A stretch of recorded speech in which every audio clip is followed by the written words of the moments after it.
مجھے میرا کوشچن یہ ہے کہ میں 7th کلاس میں پڑھتی ہوں اور میں کمپیوٹر زیادہ یوز کرتی ہوں. اور اس کے کچھ خاص سائڈ افیکٹس تو نہیں ہیں؟ اچھا, اس کے کچھ خاص سائڈ افیکٹ, چلے ہم اس کے سائڈ افیکٹس ڈاکٹر مجھ سے پوچھتے ہیں کچھ خاص سائڈ افیکٹس ہیں یا نہیں, آپ پروگرام دیکھتی رہے, ٹھیک ہے؟ ٹھیک ہے. کسی بھی چیز کو اوور یا ایکسیسو یوز جو ہے وہ نقصان دہ ہوتا ہے, زیادتی کسی بھی چیز, اور اس ایج میں اتنا کمپیوٹر یوز کرنا ڈیفینیٹلی ناٹ گڈ.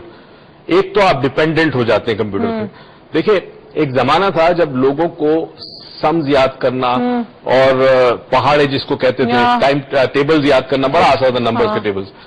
کیلکولیٹر آنے کے بعد ٹیبلز بھول گئے, ایکسل نے ایزی کر دیا, ایکسل نے ایزی کر دیا. تو اب کوشش کریں کمپیوٹر بوقت ضرورت آپ یوز کریں, کیونکہ کمپیوٹر آپ یوز کریں گے تو پھر یہ برین آپ یوز کم کریں گے. یعنی کہ میں نے ضرور, مجھے میری ابو کی تھوڑے عرصے پہلے ایک بات ہو رہی تھی, میری بڑے لوگوں کو برا لگتا ہے میں کاٹتی ہوں, بٹ ایک بہت امپورٹنٹ بات ہو رہی تھی کہ مائنڈ کے ساتھ جو ٹیکنالوجی, ہم ویل گیٹ دس ٹاپک انشاءاللہ سون انف, کہ technology some how is an enemy of mind, کیونکہ جتنی ٹیکنالوجی بڑھتی جا رہی ہے اتنا ڈیپینڈنٹ ہوتے جا رہے ہیں. ٹھیک ہے, سرچ کے لیے internet is good, but now you are literally you are solving your every problem with it. You are not using anything like multiplication کے لیے اپنا مائنڈ یوز نہیں کرتے ہیں آپ. پلس کرنے کے لیے 2+2 بھی آج کل میں نے بچوں کو دیکھا, I swear I was surprised with it کہ جی وہ 2+3 = 5, that's easy use to be in our ages. اب 2+3 and they are doing it on the calculator, اور نہیں تو موبائل فون پہ, mobile is like the easiest accessory they have. Mind technology create کرتا ہے اور وہی ٹیکنالوجی مائنڈ کو پرابلم کرتی ہے. وہی اچھا جی, یہ دیکھیں اب یہ ایک کہتے ہیں سائنسدان کہ اگلے 50-100 سال میں انسان کے اندر ایک بہت بڑی تبدیلی آئے گی. چلے پھر بعد میں بات کریں, ہم بعد میں بات کریں گے, کیونکہ ابھی ہمارا جو بورڈ ہے نا وہ بڑا ویٹ کر رہا ہے ہمارا, اور ہم سب بھی, ہم دونوں سبری سے اس بورڈ کا وہ ویٹ کر رہے ہیں. تو ایک چھوٹی سی بریک پہ جاؤ, جلدی سے واپس آئیے گا. اس بریک سے واپس آنے کے بعد ہم اس بورڈ کو ڈسکس کریں گے جو پچھلے ہفتے آدھا رہ گیا تھا. تو just keep watching and stay tune.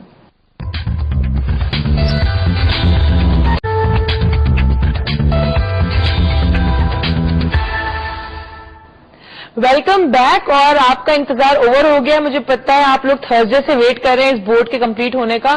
میرے والد کے بیچ میں ایک سفید بورڈ آ چکا ہے جو آپ کی ساری پرابلمس کو نکال دے گا آپ کی زندگی سے انشاءاللہ. اچھا جی, ہم نے بات کی تھی ڈیزائر کی. ڈیزائر کے اندر آ گیا پیشن, فیتھ اینڈ سرٹنٹی. بڑی ضروری ہے, یقین کامل. یقین کامل, ٹھیک ہے. پھر ہم اس کا پہلا اسٹیپ یہ تھا ہمارے ٹائم لائن کا, دس از دا ٹائم لائن, رائٹ. اچھا, پھر ہم آگے گئے, آگے ہے اسٹرینتھ اینڈ ویکنیسز. تو ہم نے ان کو ایک ہوم اسائنمنٹ دیا تھا ہمارے سارے ناظرین کو کہ وہ گھر میں بیٹھ کے اپنی اسٹرینتھ اور ویکنیسز کو لکھیں. اینڈ آئی ہوپ انہوں نے لکھا ہوگا. ہمیں بڑے سارے فیڈ بیکس اور ای میلز بھی آئی تھی. اب کیا ہے, اب ہم آتے ہیں ہیلتھ پہ. ہیلتھ پہ, اچھا, اب یہ ہیلتھ بڑی امپورٹنٹ ہے, اور یہ ہیلتھ اس لیے ہیلتھ نہیں ہے کہ ہم ہیلتھ ٹی وی پہ ہیں.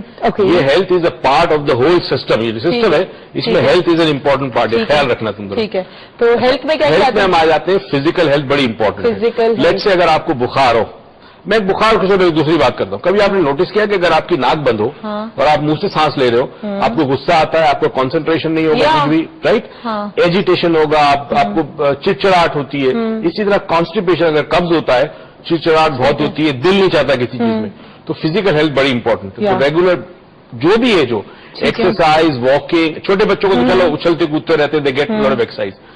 اسی ہیلتھ کے اندر ایموشنل ہیلتھ بڑی امپورٹنٹ ہے. Emotional health is different than physical health. Definitely it is. Physical health has to do with how your body function, circulation of blood, oxygenation of blood ہے, digestion وغیرہ, یہ تمام چیزیں, right. اب بخار نہ ہو آپ کو, پمپلز نہ ہو, ریشز نہ ہو, گلا خراب نہ ہو وغیرہ. ایموشنل ہیلتھ میں آپ کے ایموشنز, جذبات, فیلنگز بڑے امپورٹنٹ ہیں. اس ایموشنل ہیلتھ کے اندر آپ کو سب سے بڑی اسٹرینتھ آپ کے گھر والے دیتے ہیں.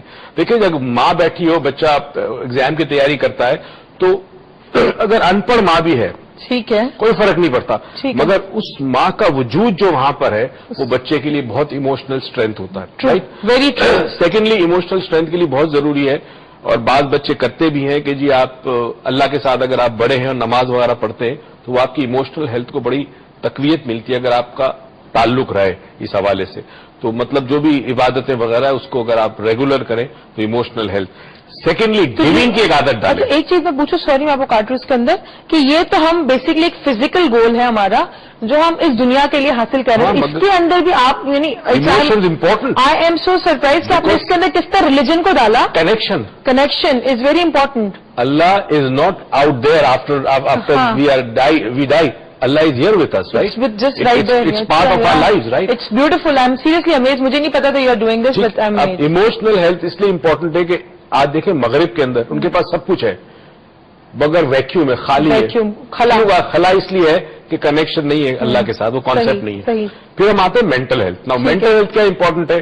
مینٹل ہیلتھ میں آپ کو کوئی کانفیڈنس دینے والا ہو, آپ کو یقین دلانے والا ہو, آپ کو اپنی ذات پر یقین ہو.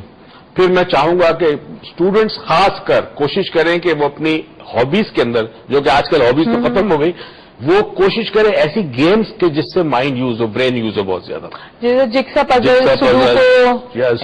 وغیرہ definitely stimulates the brain. And جتنا اسٹیمولیٹ برین ہوتا ہے ان چیزوں سے, آپ کو پتا نا برین میں ایک نارمل انسان آدمی کے لیے اگر میں کہوں کہ جس طرح مکڑی کا جالا ہوتا ہے تو برین کے اندر اس طرح سے جالے بناتے, نیورونز دوسرے نیورون سے اٹیچ ہوتے, جتنا وائٹ کاپ ویب ہوگا یہ اتنا برین آپ زیادہ یوز کریں. یہ تو اکثر ہم نے دیکھا بھی, ہم نے ٹی وی پہ دکھا رہے تھے کارٹونس کے اندر اسٹف کس طرح ہوتا ہے. تو اب ہم اس ہیلتھ میں ڈائٹ کا خیال رکھنا ہے. During your exams during your exams make sure کہ آپ جنک فوڈ کم سے کم کھائیں, بیکاز جنک فوڈ آپ کے کانسنٹریشن کو کم کر دیتا ہے اور جنک فوڈ جو ہے وہ آپ کی انرجی ڈپلیٹ کرتا ہے. تھرڈلی جنک فوڈ کی وجہ سے اگر آپ بیمار ہو گئے تو ایگزام میں آپ کو پرابلم. یعنی کہ اپنی ڈائٹ کا خیال رکھیں تو ایسی کیا چیز ہم کھا لیں اٹھ کے کہ جس سے جی ہماری فزیکل ہیلتھ ڈائٹ سے. ایک تو سب سے بڑی چیز میں بتاؤں گا, آج ایک خاص سیکرٹ دیتا ہوں.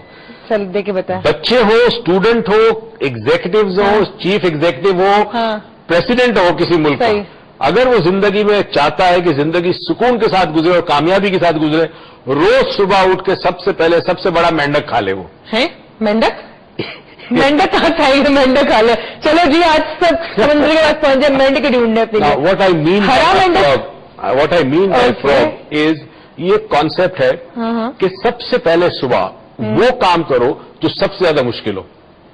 تو سب سے مشکل کام کو آپ نے مینڈک کا ہے. میں نے اس کو مینڈک کا. تو ناظرین اس بارے میں پریشان نہ ہو, فزیکلی مینڈک نہیں کھانا, لٹرل میننگ نہ لے اس کی, یہ کوئی مشکل کام سے مینڈک ہے. ایک بڑا انٹرسٹنگ آیا تھا, فرسٹ تھنگ فرسٹ ایک کتاب آئی تھی, اس میں انہوں نے دیکھا ٹائم مینجمنٹ کا اکثر لوگوں کو پرابلم ہوتا ہے, تو اگر آفس میں جاتے ہی سب سے مشکل کام سب سے پہلے کر دے تو پورا دن آپ فارغ ہے. تو آپ کا مطلب ہے کہ جتنے اسٹوڈنٹس ہیں اس وقت اور جتنے سب سے مشکل سبجیکٹ ہے جب تیاری کرتے ہیں ایگزام کی, سب سے مشکل اور سب سے بورنگ سبجیکٹ ہے, اس کو سب سے پہلے نپٹائیں. اور ہمارے اسٹوڈنٹس انفیکٹ انکلوڈنگ می جو سبجیکٹ میں اینڈ سے اینڈ میں آخر میں اس سے کیا ہوتا ہے کہ چونکہ آپ کے ذہن پہ بوجھ ہوتا ہے کہ وہ ابھی باقی ہے, تو اسٹارٹ میں جتنی اسٹڈیز آپ کرتے ہیں اس کے اندر آپ کا وہ انوالومنٹ نہیں ہوتی. تو اگر سب سے مشکل کام پہلے کر دیں تو باقی تو it's all fun.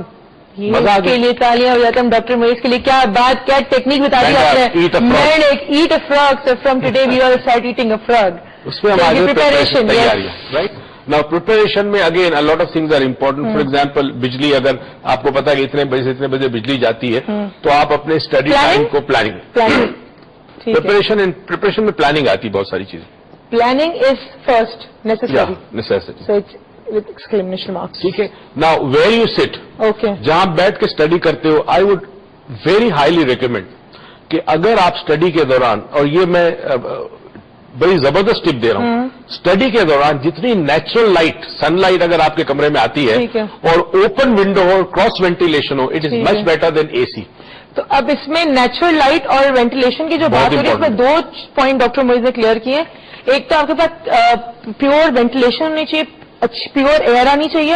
Natural light اس لیے کہ رات کو زیادہ اسٹڈی نہ کریں, دوپہر کے وقت میں اسٹڈی کرنے کی کوشش کریں, because it helps you and you will be able to. اگر گرمی ہو اور آپ اے سی ہے آپ کے پاس تو ٹھیک ہے, مگر اے سی کیا کرتا ہے کہ اے سی آپ کو سلا دیتا ہے, ڈراؤزی ہے اگر بندہ اے سی کے اندر, وہی ایئر سرکولیٹ کرتی ہے نا, وہی کرتی ہے جب آتی ہے.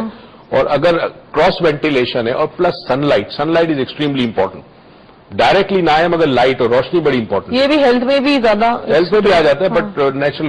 اب پریپریشن میں ٹائمنگ ویری امپورٹنٹ کہ جی میں نے اتنے بجے سے اتنے بجے پڑھنا ہے, تو time table, make a time table. وہی planning again, time table is part of the preparation. How do you. ٹھیک ہے. Now the other great tip is during studies جتنا پانی پی سکتے ہیں اتنا پانی پیئیں. Okay, so water, no fizzy drink, no colas, and only pure, clean, fresh water. Jitna pee sakte. I love all the kids out there and I'm sure this is the very difficult thing that he's asking you all to do کہ fizzy drinks نہ پیے کیونکہ میں بھی نہیں رہ سکتی fizzy drinks میں. ایک ٹپ ماں باپ کو جن کے بچوں کو پرابلم ہوتا ہے, اگر ان کو